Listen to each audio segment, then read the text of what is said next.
Charles revient d'une mission de 9 mois au Tchad. Il est parti comme volontaire pour MSF et aujourd'hui, il compte s'investir dans des missions ponctuelles comme salarié CDD.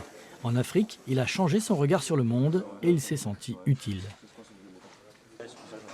On a la chance, nous en France, d'avoir comme ici un garage, une école qui est quand même bien équipée. Ouais.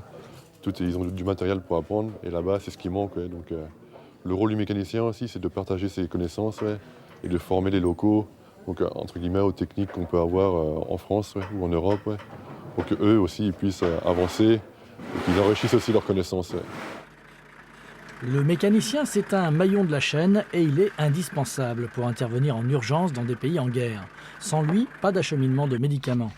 Médecins sans frontières en manque cruellement. Pour y remédier, l'association créée en 1971 a donc décidé de sensibiliser de futurs mécaniciens pour les recruter plus tard lorsqu'ils auront acquis au moins 2 ans d'expérience. On demandera plus aux mécaniciens quand même du travail d'équipe, comme ici ou en France, on pourrait dire que c'est le chef d'atelier, quoi. Au lycée de la Jolivrie, à Saint-Sébastien-sur-Loire, on forme de bons mécaniciens, mais on essaye aussi d'ouvrir ces jeunes vers de nouveaux horizons. Et parfois, ça donne des idées aux lycéens.